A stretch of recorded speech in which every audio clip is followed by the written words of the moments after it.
Hi, my name is Sean, and this is my Candida story. I want to talk a little bit about how it broke me and how I put myself back together. So these podcasts are not to be taken as medical advice. It's just my story, unique to me, and what I did to escape my Candida hell. So just a word of warning, this is going to be very graphic. I'm going to leave no detail out, and I may use profanity from time to time. So if you don't like any of that, then please stop listening right now. If it doesn't bother you, then please, by all means, continue to follow my story, and hopefully it can help give you some hope if you suffer from Candida. So I thought the best way to do this is to break my story up into topics, and I also will do a dialogue with myself, like ask myself questions and answer them.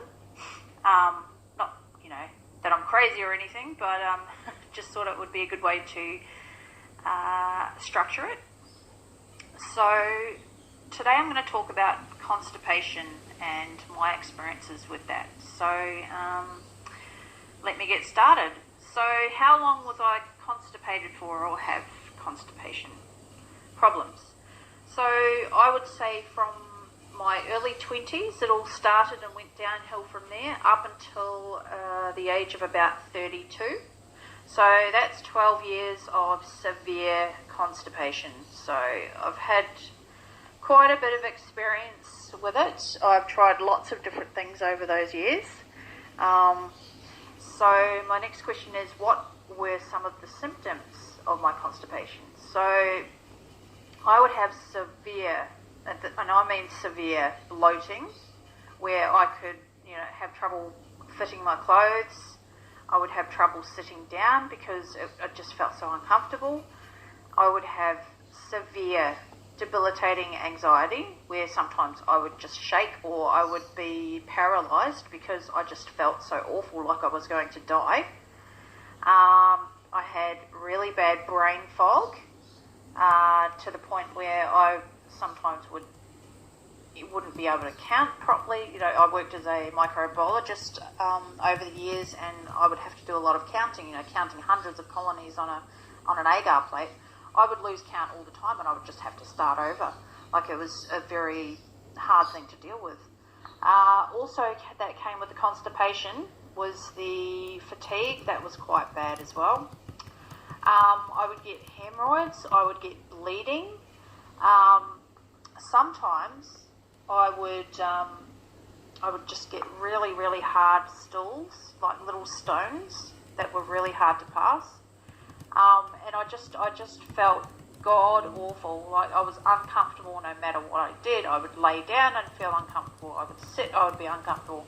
Walking, I would be uncomfortable. Like, it was just a 24/7 uncomfortable feeling, being bloated and not being able to go. And it was extremely scary as well. So those were my symptoms. Did I go to the doctor? I most certainly did. I went to multiple doctors over the years. What they would do was get me up on the table and poke and prod my abdomen. And because I didn't feel particular pain at that time, they would say that there's nothing wrong with me and that I was crazy, that the problem was all in my head. Even when I would tell them I couldn't go to the toilet for up to 2 weeks, sometimes they would just say, well, it's because you're depressed. So you need to exercise, and you need to go out and, spend some time with friends and eat well and eat lots of fibre and all that sort of thing. I also did tell them that there was bowel cancer in the family, yet I was refused a colonoscopy because I didn't present with enough symptoms to go ahead with one of those. I also did see naturopaths over the years, but despite their best efforts to try and help me with the constipation, I quite often got worse. And this was because of the fibre content they would try to give me, but the fibre actually used to make me worse, and it would just be like concrete in my bowels. But that was related to leaky gut, but that's going to be another topic that I'll talk about later on. So I didn't really get much help from anyone to help treat my constipation from a long-term basis. The doctors recommended maybe just taking laxatives or going on antidepressants, but that just wasn't a very good long-term option for me. So what made my constipation worse? Well, I would find that I used to get extremely anxious about travelling anywhere, because that would mean, how am I going to manage my bloating and my constipation when I'm travelling? Because you want to feel good when you're travelling. You don't want to be feeling awful. Anyone that's done travel when they're sick, or bloated, knows how uncomfortable it can be. So that used to put quite a bit of anxiety in my life every time I went to travel or go away somewhere. I used to worry about how I was going to manage that. Also, raw fruit used to really set me off, especially oranges and grapes. I used to get the worst pains in my stomach, and I would just bloat up like a blimp, and I would be so uncomfortable, and I would have to strain to go to the toilet, and I would get hemorrhoids and all sorts of stuff. Metamucil, or what are they called, psyllium husks, used to really bind me up, like even worse. Like a lot of health providers out there recommend taking Metamucil if you have trouble, but that actually made me a lot worse. And that's, like I said before, connected to leaky gut syndrome, which I'll talk about in a little bit. But just quickly, if you have leaky gut, then high fibre foods can actually make you worse, because it can be inflammatory and irritant to the intestines. Dairy also used to make me a lot worse as well. So those are just some of the things just off the top of my head. So on the other side of the coin, what made it better? Well, temporarily it made me better. I tried high doses of vitamin C, like up to 10,000, 20,000 milligrams on a daily basis. Now that worked, but I just didn't enjoy doing that, because it just meant taking lots and lots of pills and going through lots and lots of vitamin C. And in the end, it stopped working, and I would just have to take higher and higher doses, and I just didn't see that ending well. So I also tried laxatives, and as many of you may know, that when you take things like laxatives on a long-term basis, you build up a tolerance to that, and you end up having to take more and more just to be able to go. So that wasn't really a long-term solution for me either. And I tried lots of different types, like I started taking natural ones like prunes, but then in the end I would end up having to eat like 3 packets. Like, how would I equate that to? Maybe 4 cups of prunes, just to be able to go to the toilet. And I would be farting and tooting for a few hours before I actually ended up on the toilet. So it wasn't pleasant for me or anyone else that was in the house at the time either. So that wasn't a very good solution. I've also tried alpine tea. I've tried lots of different types of magnesium oxide. That did help a little bit. I also tried magnesium sulfate, which just tasted absolutely god-awful in a drink. What else have I tried? The senna. I've tried senna leaves. They worked to a certain extent, and then I built up tolerance to those. I used to, when I was a little bit younger, I found that if I had a glass of wine when I got home from work, I was able to go. So I developed that habit of having a glass of wine as soon as I walked in the door from coming home from work. But pretty soon my tolerance to the wine started to build, and then I would have to drink more and more. So I had to stop doing that, and I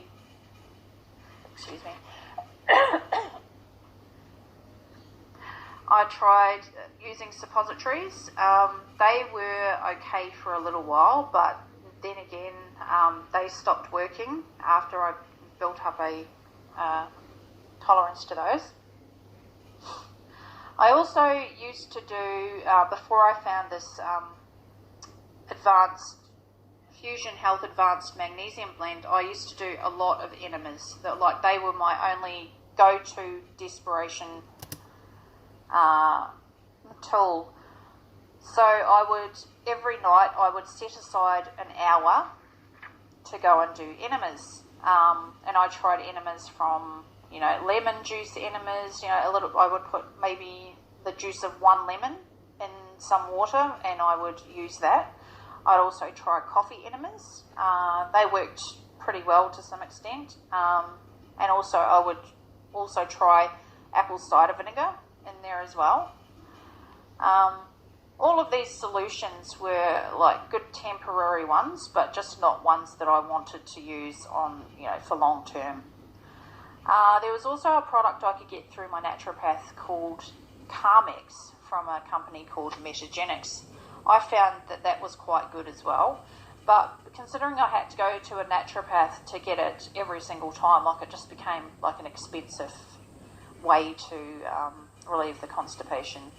And that was about maybe $60, $70 for a tub of that, and I could easily go through that in a week. So that wasn't a long-term solution for me. I'm just going to talk a little bit how it's affected me. What's some of the things that have happened to me through constipation?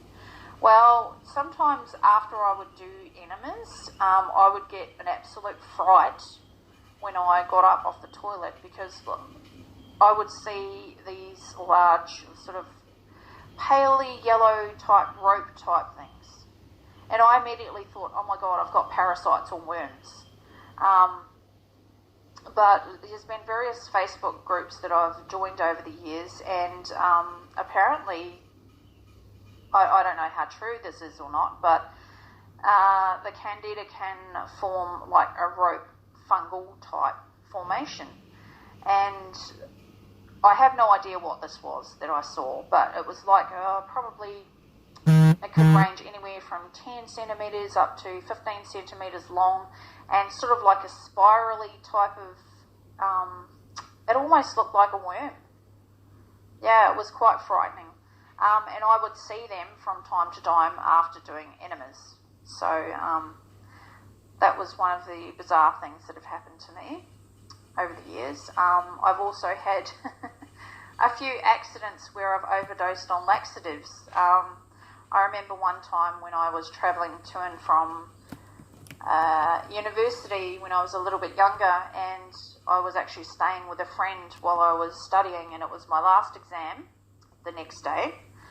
And the night before, I had just got fed up with being constipated all week, and I thought, right, I'm going to hit this constipation, I'm going to empty myself out before the exam tomorrow so I can have a clear head. So I got myself some alpine tea, and it's made with senna leaves.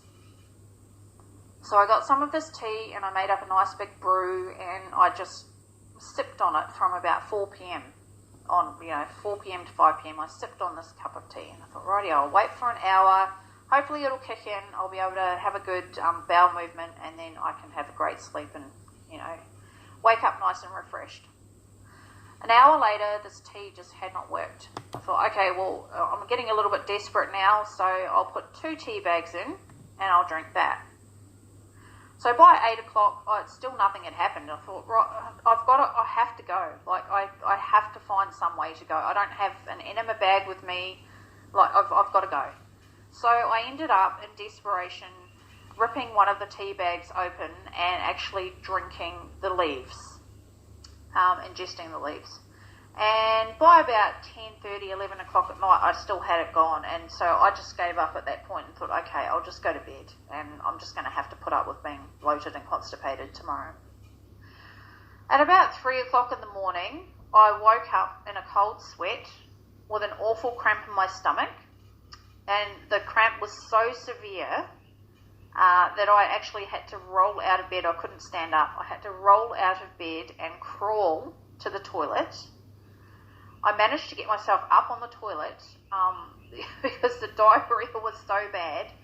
I actually fainted and fell forward off the toilet and woke up on the floor in a pile of my own mess. So this was about 3 o'clock in the morning before I had an exam. So I spent the next 3 hours that morning on and off the toilet while trying to clean up my friend's house. I never told her that this happened, by the way. She was a very clean and very, what would you say? Just a very clean person, and she would have been absolutely mortified if she'd known that happened in her bathroom. So that's just one of the other sort of scary experiences that I had, out of desperation. Also, while being heavily pregnant, I had to continue doing enemas because I just, being pregnant and being constipated and bloated is just the most awful, awful feeling that I've ever had. So, just the way that the candida affected me over the years with constipation, like not being able to go every single day and having that sort of hanging in the background and having that constant reminder by feeling bloated and full all the time, and it's just not a nice way to live at all. So now I'm going to talk about what do I do now and how do I deal with it. Well, since I've been taking the Fusion Health Advanced Magnesium Blend, I pretty much go every single day without fail, sometimes multiple times a day. I don't have to take this magnesium every day, but if I start feeling my stools getting a little bit harder, I will go, okay, it's time to take this magnesium again. I personally take 4 of the tablets a day. Now, what I think is different about this magnesium is that it's a blend of 4 different types. But I think the main ingredient that really helps me, because I have the leaky gut as well, is the magnesium glycinate in it. Apparently that's really, really good for the leaky gut. And also, if you have leaky gut that is affecting your constipation, apparently this is the best type to take. One of the other things that have worked for me long term is watermelon. Now, I was quite surprised. I only stumbled across that by accident, but I just had a big pig out one night. I had about half a watermelon. I think I just kept eating and eating and eating. And then I found the next day I had a really healthy bowel movement, and I felt really good. My energy was great. My brain fog had seemed to clear up. This is before I found the magnesium, by the way. And I just started eating watermelon at night before I went to bed.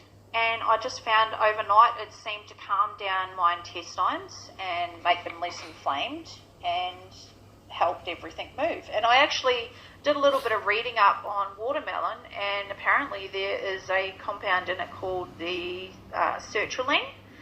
And there was some study, when I write my book I'm going to reference all this anyway, but just for now, I read that the sertraline actually helps with the peristaltic action in the bowels, so it helps everything move along. So I was quite surprised, pleasantly surprised to find that out about the watermelon. So those are the 2 things that work for me now. But this is 2 years on now. I have not had to do an enema for over 2 years, which is just, know how happy that makes me that I don't have to do those anymore.